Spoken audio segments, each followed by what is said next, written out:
How did you acquire your first clients? My first client came while I was still full-time at Crossbeam, actually. A friend of mine said, hey, I'm an angel investor in this company. They're looking for like content help. Do you want to talk to the CEO? I was like, yeah. So I talked to the CEO.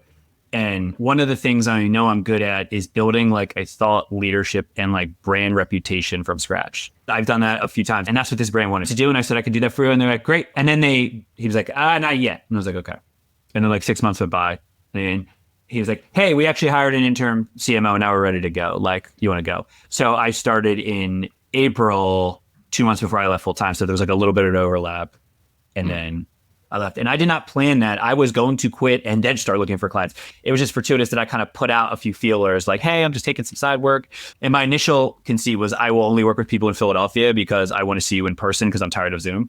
But just saying I'm consulting had people be like, hey, I'm not in Philadelphia, but like, can we talk? Funny how that works, right? Yeah. Like sometimes the market corrects you. You know, you get market corrected. And I got market corrected. And that is how I got my first client.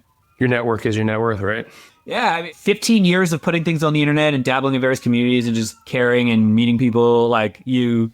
It is such boring advice, but it's true. Like every single client I have, I can like draw a little line of, well, this person introduced me to this person because I went to this event, because I was interested in this, right? It's how you open yourself up to serendipity, right? And I don't know of any shortcut. It doesn't feel as long when you go out on your own and then you send a message to a few people like, hey, I'm taking on some side work, or I'm doing this thing, like would love to chat or catch up with you, or what, like whatever message you send to a couple of close connections, and it leads to that first or second client.